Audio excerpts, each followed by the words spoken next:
I paid my sister's bill for years, believing it was only temporary. When I finally stopped and told her to get a job, she made a scene and my mother told me to apologize for provoking her.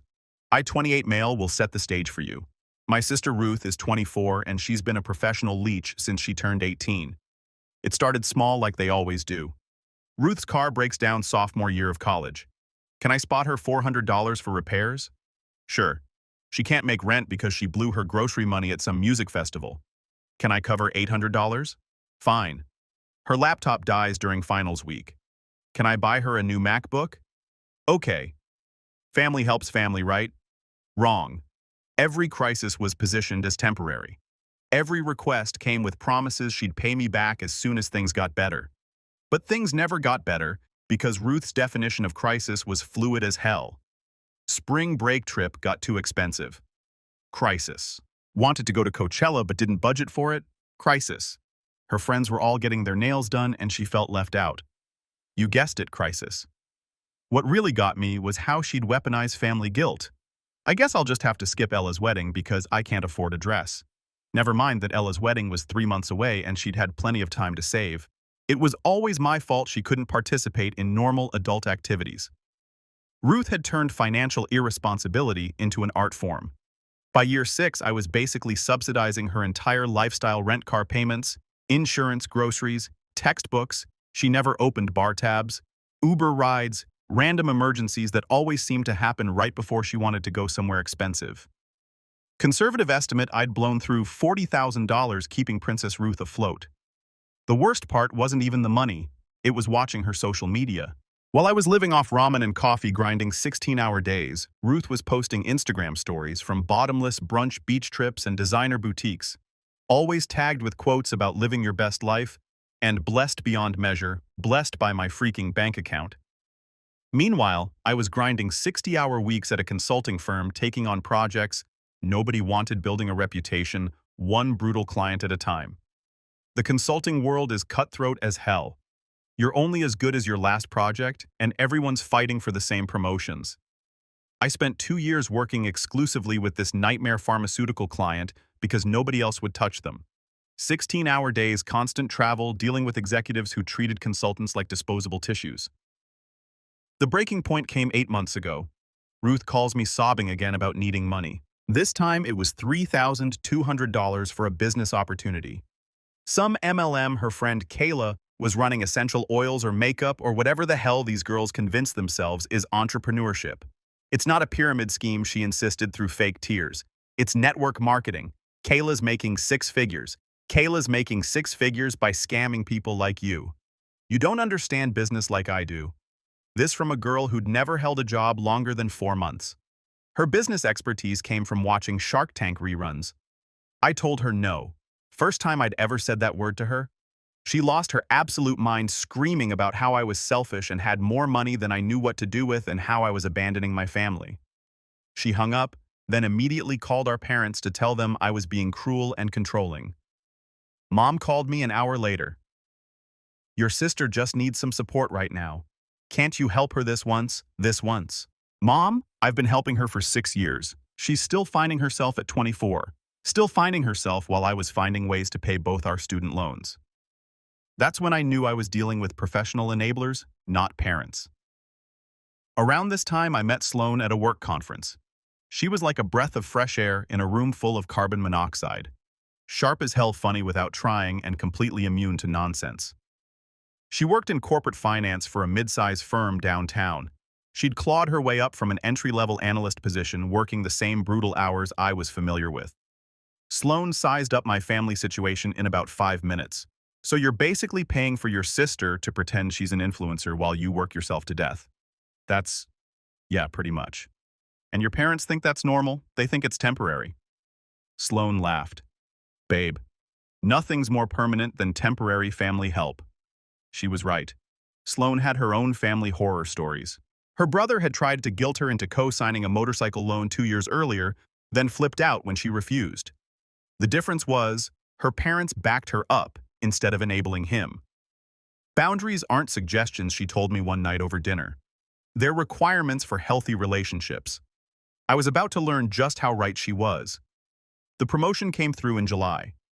Senior associate to principal in one jump, plus a $30,000 raise and a corner office. Biggest professional win of my life.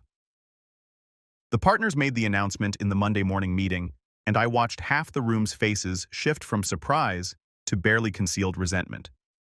The promotion meant leading my own team, picking my own projects, and finally having some control over my schedule. I decided to throw a party, just close friends and family, to celebrate finally making it. Sloane helped me plan everything. She's got this way of making events feel classy without being pretentious. We rented out the back room at Mitchell's, this upscale place downtown that actually had decent food and a real bar. The guest list was my team from work, the partners who'd promoted me, college buddies who'd stuck around through the lean years, people who'd actually supported me. Sloane had this genius idea to make it a roast and toast format. Everyone could share a funny story about my journey to success, then raise a glass. It kept things light but meaningful. She even printed custom cocktail napkins with "Finally made it" in gold lettering. My best friend Zach showed up early to help set up. Zach doesn't say much, but when things hit the fan, he's the guy you want in your corner. We've been tight since college. He was there when I was eating cereal for dinner and sleeping on a mattress on the floor. He'd also watched the Ruth show unfold over the years. "Your sister coming tonight?" he asked while we arranged chairs. Unfortunately, Sloane knows what she's walking into. She's about to find out. Zach just nodded and kept setting up. See, Ruth hated Sloane from day one. Not because Sloane had done anything to her, but because she represented everything Ruth wasn't: successful independent, not constantly manufacturing drama for attention. Plus, Sloane saw right through Ruth's victim act and didn't pretend otherwise. Sloane's biggest crime: having a functioning spine. Your girlfriend thinks she's better than everyone, Ruth had told me after meeting Sloane the first time. Sloane's never said a word about you. She doesn't have to. I could tell Sloane's existence was somehow a personal attack on Ruth's lifestyle choices. August 12th. Sloane arrived looking incredible in this black dress that somehow managed to be sexy and professional at the same time. She brought a bottle with a custom label. "Congratulations on finally getting what you earned. The woman gets it. How are you feeling?" she asked, adjusting the room's lighting to something more flattering. "Like I can finally breathe." "Good. You've earned that feeling." Guests started filtering in around 7. Good energy, lots of congratulations. People actually seemed happy to be there. Janet brought her husband, who turned out to be funnier than expected. My college roommate David flew in from Portland just for this. The partners showed up fashionably late but stayed longer than required, which was a good sign for future projects. The roast and toast format was perfect. David told the story about me living on 40-cent ramen packets for 6 months while job hunting. Janet shared how I'd handled the pharma client's tantrums with diplomatic professionalism. Zach kept it short but brutal to my boy, who proved that persistence beats privilege every time. For about 2 hours, I thought this might actually go off without drama. Then Ruth walked in. She was drunk. Not tipsy, not had a few full-blown sloppy drunk. Hair a mess, makeup smeared, wearing this skin-tight red dress that screamed, "Look at me," from 3 blocks away. She'd brought her current boyfriend, some wannabe SoundCloud rapper named Tyler, who looked like he'd been smoking weed in the parking lot. Tyler was exactly what you'd expect. Face tattoos, designer clothes he probably couldn't afford, and that dead-eyed look of someone who'd never held a real job. He immediately made a beeline for the bar, like he was planning to drink his way through my celebration budget. Dude looked like he'd been practicing unemployment professionally. The first hour was manageable. Ruth grabbed a drink and sulked in the corner with Tyler, making snide comments just loud enough for nearby tables to hear. Classic attention-seeking behavior that most adults learn to ignore. "Is she always like this?" Sloane's co-worker asked during a conversation about weekend plans. "This is actually her being subtle," I replied. Ruth didn't say congratulations, didn't say hello, just grabbed a drink and posted up near the bar, staring at Sloane like she was planning a murder. The party was going great despite her presence. I was giving a quick speech thanking everyone for coming, talking about how good it felt to finally see years of work pay off. Standard humble brag stuff, but earned. Then Ruth stood up. "Must be nice," she said loud enough for half the room to hear. I stopped talking. "What?" "Must be nice to have everything handed to you while the rest of us struggle." The room went quiet. Sloane's face went from smiling to stone cold in about 2 seconds. Zach set down his drink and took a step closer. Janet looked confused. She knew how hard I'd worked for this promotion. "Ruth, maybe we should." "No, I'm tired of pretending." She was swaying now, pointing her drink at me like a weapon. Mr. Perfect over here with his fancy promotion and his stuck-up girlfriend acting like he earned something when mommy and daddy paid for everything. That was rich coming from someone whose entire adult life had been subsidized by my paychecks. But logic isn't a narcissist's strong suit. That's when Sloane stood up. "Excuse me." Sloane's voice was calm. "Did you just say my boyfriend didn't earn his promotion?" "I said what I said." "Cool.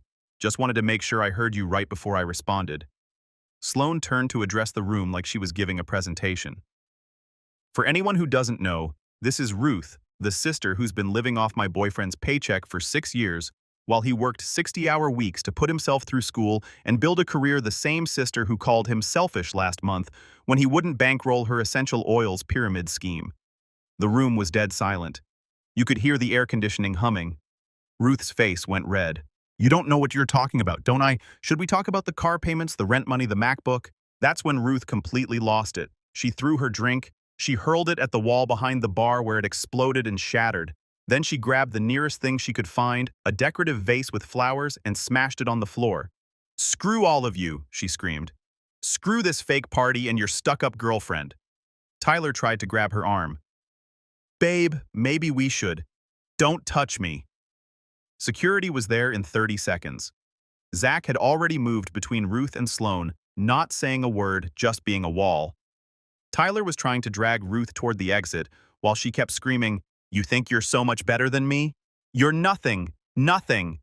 As they hauled her out, she turned and pointed at me. "You'll pay for this." The room was dead silent for about 10 seconds. Then Sloane picked up her glass, took a sip, and said, "Well, that was entertaining. Should we get back to celebrating people who actually accomplish things?" The room erupted in nervous laughter, and somehow the party recovered. But I knew this wasn't over. Ruth doesn't make threats she doesn't plan to follow through on. David came up to me afterward, shaking his head. "Dude, I always thought you were exaggerating about her." "I wish I was. Nothing says family values like a public meltdown at your brother's promotion party." Janet approached me near the end of the night. "Is she always like that?" "That was actually restrained for her." Jesus. "Well, for what it's worth, everyone here knows how hard you've worked. Don't let family drama diminish what you've accomplished."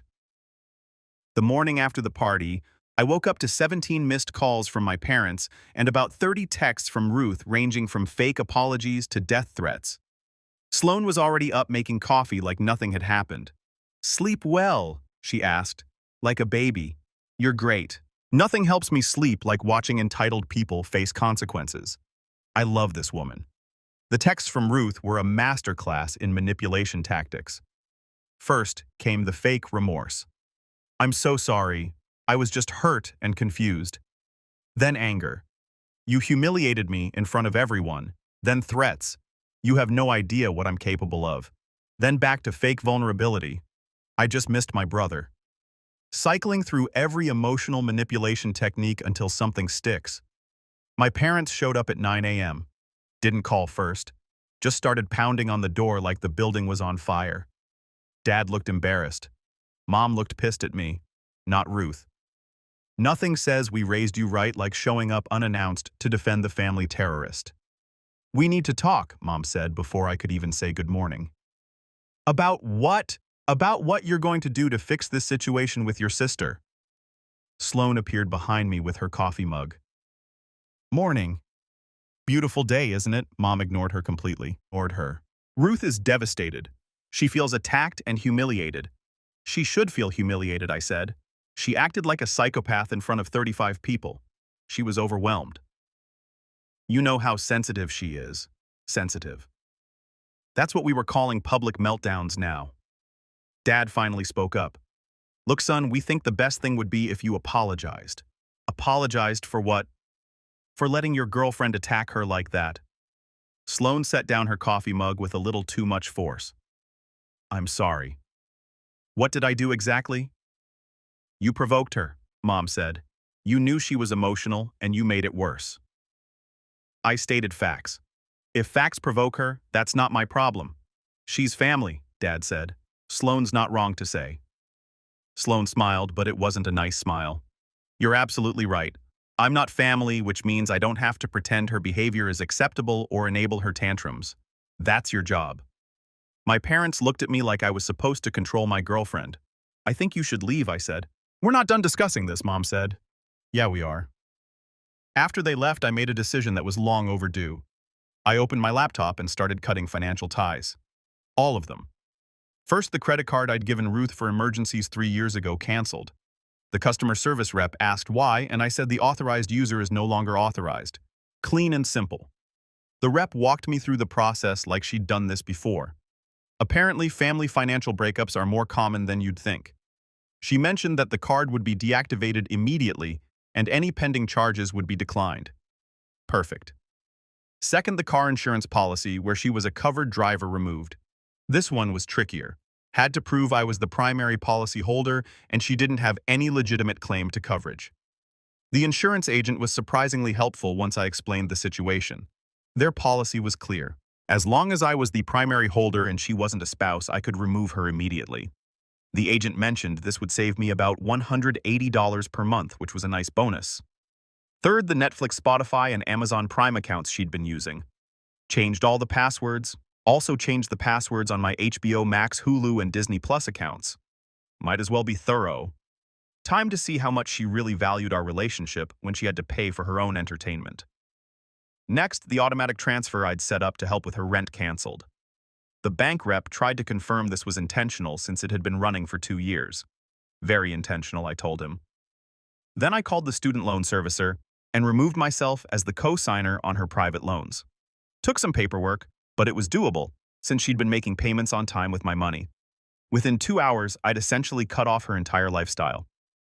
My phone started buzzing immediately. First texts, then calls, then voicemails that got progressively more unhinged.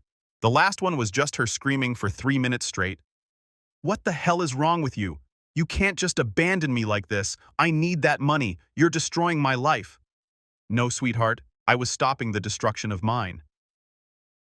2 days later, my parents showed up unannounced again. This time, they looked pissed from the moment I opened the door. We need to talk about what you're doing to your sister, Dad said, pushing past me into the apartment. What I'm doing? She destroyed my promotion party and called Sloane a name in front of 35 people. She was emotional, Mom snapped. You know how she gets when she's overwhelmed? She's 24, not 4. Time to stop making excuses. Dad stepped forward. You're being unreasonable. That girl depends on you. That's the problem.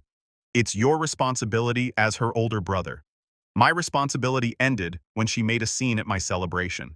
Mom started her guilt trip routine. We raised you better than this.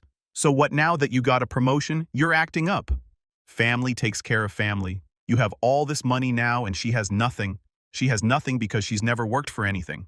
I'm not running a charity, so you're just going to let her suffer. I'm going to let her grow up. They kept pushing, demanding I fix this situation and be the bigger person. When I refused, Dad actually said I was selfish and had forgotten where I came from. I walked to the door and opened it. Get out and don't come back unless you're ready to apologize for enabling her behavior for 6 years. They left, but not quietly.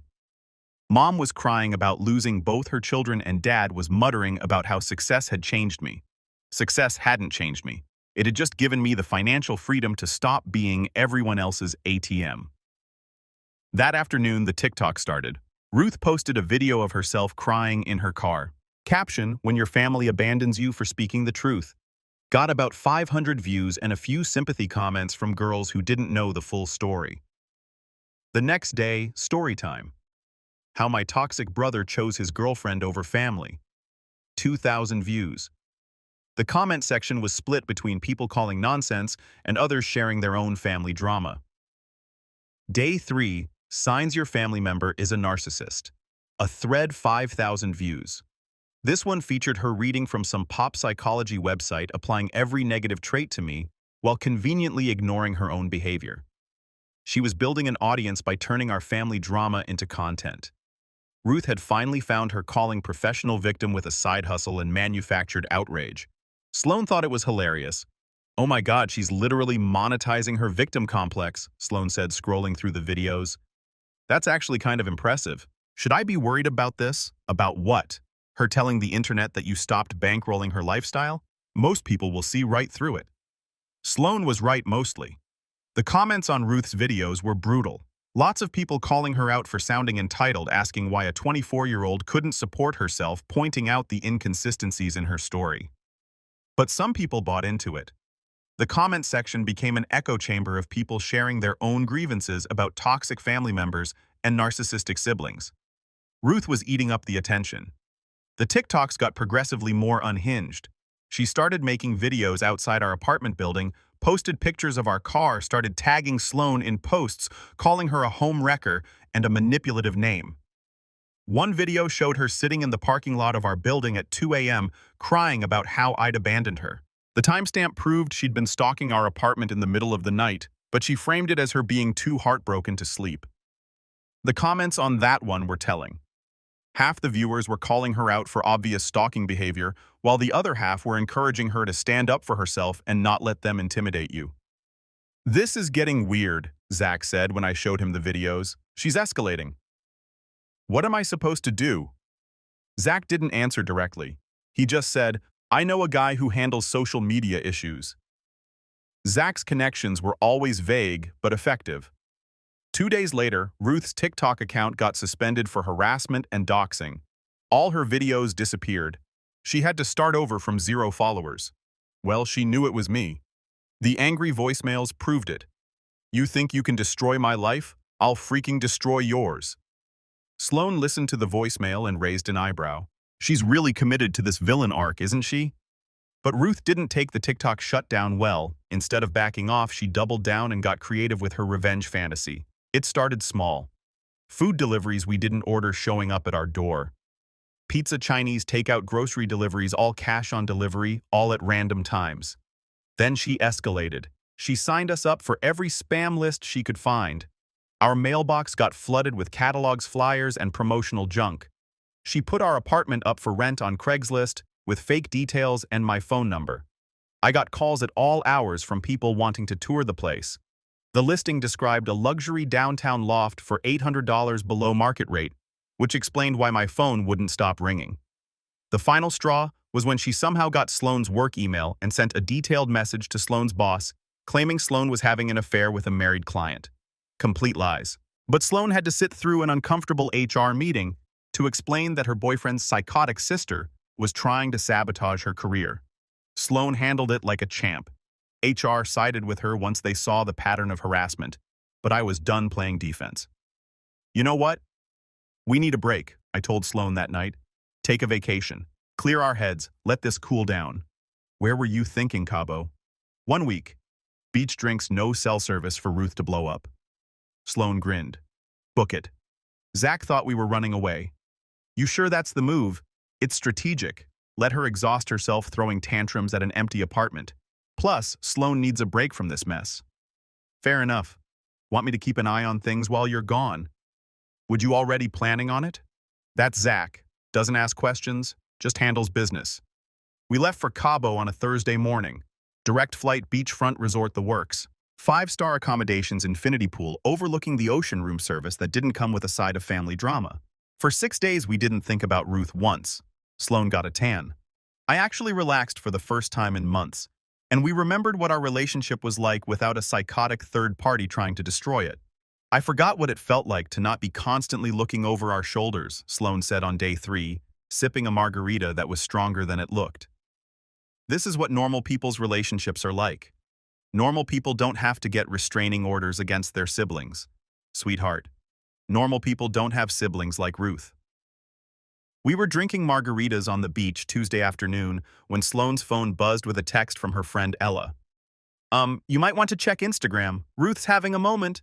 Sloan opened the app and started laughing. Oh, she's completely lost it now. Ruth had posted a series of Instagram stories outside our apartment building.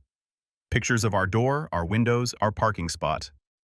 Captions like "hiding like cowards" and "can't face the truth" and "karma's coming."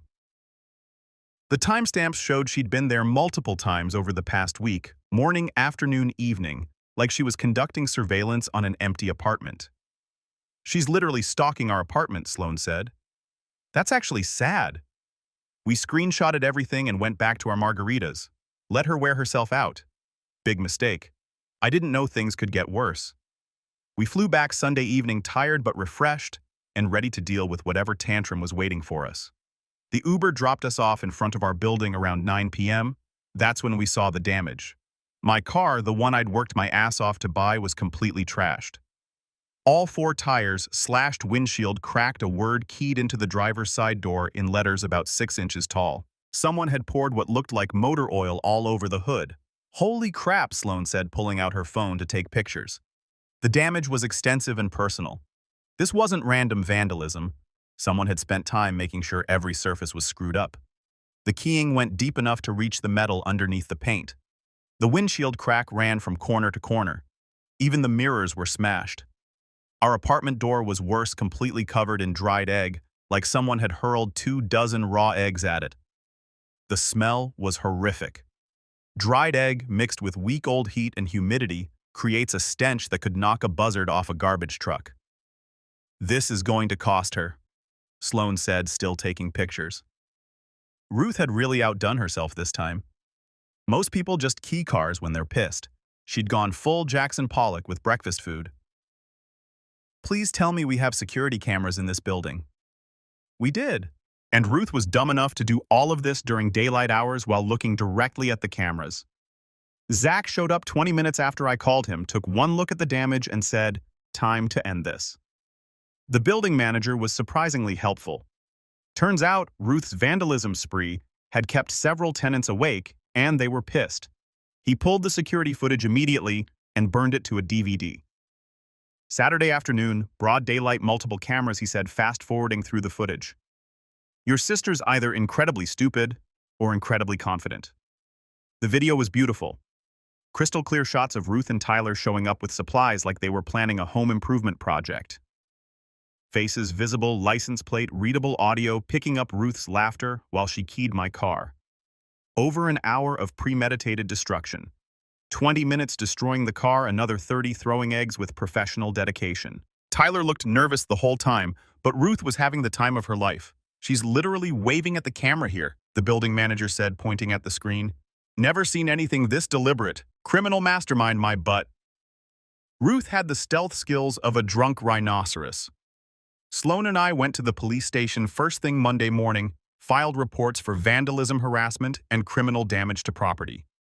The desk sergeant took one look at the video and said it was pretty cut and dried. Did we want to press full charges? Hell yes, we did. Every single one they could think of, plus a restraining order. The cop walked us through the process. Criminal charges would be filed based on the evidence, and they'd issue a warrant for Ruth's arrest. The restraining order was separate, civil court, different process, but the criminal evidence would support our case. With video this clear, he figured she'd probably take a plea deal since most people don't want to go to trial when there's HD footage of them committing crimes. The restraining order paperwork was filed that afternoon. Meanwhile, I called my insurance company about the car.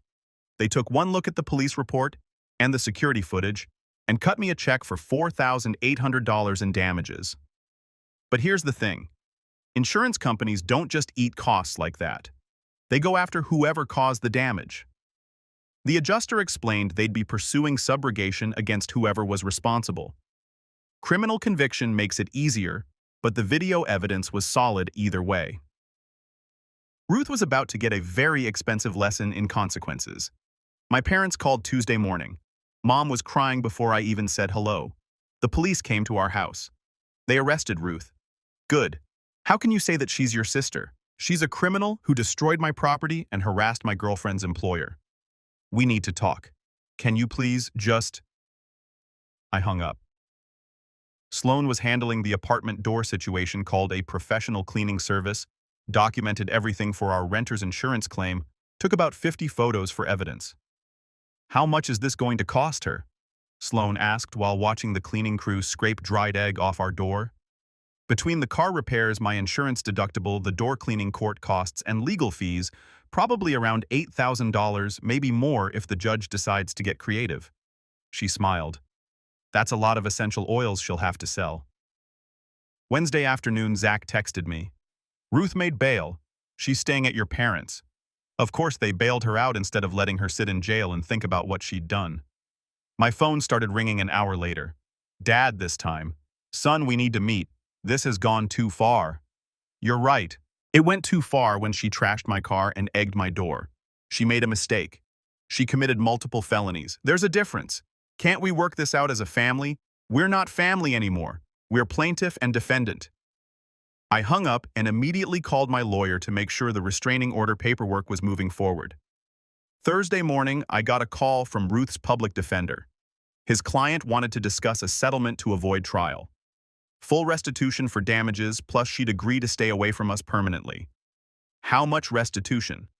She was prepared to offer $2,000. I actually laughed. The car damage alone was $4,800. Add the door cleaning, my insurance deductible, emotional distress, and punitive damages, and we were looking at closer to $12,000. That seemed excessive to him, I guess. I told him vandalism and stalking were pretty excessive too. He said he'd call me back. He didn't. The restraining order hearing was scheduled for the following Monday. Sloan and I showed up with our evidence folder, our lawyer, and Zach for moral support. Ruth showed up with my parents. This was about to get interesting. Monday morning, 9 a.m. Family court was exactly as depressing as you'd expect. Ruth sat across the courtroom with my parents and her public defender. She dressed up for the occasion in what I'm pretty sure was Mom's church outfit, trying to look like a responsible adult instead of the unhinged stalker she'd become. The costume change was impressive, but you can't dress up crazy. Our lawyer reviewed all our evidence and had that calm confidence that comes from dealing with crazy people professionally. She told us this was one of the more clear-cut cases she'd seen. The video evidence eliminated any he said, she said arguments. The judge looked tired already, and it wasn't even 9:30. Our lawyer presented the case. The financial harassment, the TikTok stalking, the fake Craigslist ads, the work harassment, the property damage. She had printed screenshots, the security footage queued up on a laptop, and a timeline that made Ruth's escalation pattern crystal clear. The security footage hit hardest. Watching Ruth laugh while she keyed my car, seeing her throw eggs at our door like she was having the time of her life. The judge watched the whole thing without expression. When it finished, he turned his attention to Ruth's public defender, who looked like he wanted to disappear into the floor. The poor bastard tried to argue that Ruth had just acted inappropriately during emotional distress and that our response was disproportionate, but the judge wasn't having it. He cut through the nonsense immediately. He didn't want to hear about her feelings, just whether she disputed the facts. She couldn't really when it was all on video. When the judge called Ruth's name, she stood up looking scared for the first time in months. The judge laid into her about the months-long harassment campaign that had culminated in thousands of dollars in property damage. He asked if she had anything to say before he made his ruling. Ruth gave this pathetic speech about being upset over family issues and making bad choices, claiming she never meant for things to go so far and just wanted her family back. The judge told her straight up she was 24 years old, not a child having a tantrum, but an adult who chose to commit crimes because she didn't like her family members' boundaries. Then came the beautiful part. He granted the permanent restraining order. Ruth was prohibited from contacting, approaching, or coming within 500 feet of us, our residence, our workplaces, or our vehicles. She was also banned from posting about us on social media or any other public platform. Ruth started crying, but the judge wasn't done. He ordered full restitution in the amount of $12,847 to cover property damage, insurance deductibles, legal fees, and court costs. A payment plan could be arranged through the clerk's office. Ruth's sobs got louder. My parents looked like they'd been punched in the stomach. Then he extended the restraining order to include my parents. You've chosen to enable and facilitate your daughter's criminal behavior instead of holding her accountable. Your repeated attempts to contact the petitioner after being asked to stop constitute harassment by proxy. The gavel came down, case closed. Outside the courthouse, my parents tried to approach us, but Zach stepped between us and reminded them they were now legally prohibited from contact. They walked to their car looking defeated and confused. The aftermath was even more satisfying than I'd hoped. Ruth couldn't pay the $12,847 restitution shocker and had to get a real job at GameStop to make the court-ordered $400 monthly payments. She moved back in with my parents permanently. Couldn't afford her own place anymore. Tyler disappeared once the legal bills started piling up. The restraining order changed everything. No more angry texts, surprise visits, or harassment campaigns. For the first time since I was 22, my phone wasn't constantly buzzing with emergencies. The silence was beautiful. My parents tried circumventing the order through relatives, but I shut that down fast. The family tree pruned itself pretty quickly. Zach kept tabs through mutual friends and had some fun sabotaging Ruth's attempts to rebuild her online presence. Every new TikTok account got reported for ban evasion within a week. 6 months later, we moved to a better apartment across town with no forwarding address, great security doorman, parking garage cameras. The best part was watching Ruth's downward spiral through mutual friends. Without my financial support, she had to face reality for the first time in her adult life. Real job, real bills, real consequences. The essential oils business never materialized. Turns out you need money to lose money in MLM schemes. Sloan and I got engaged. Zach is my best man. He's earned it. The consulting firm made me junior partner, youngest in company history. Meanwhile, Ruth is still working retail, living with our parents, paying me $400 a month for 3 years.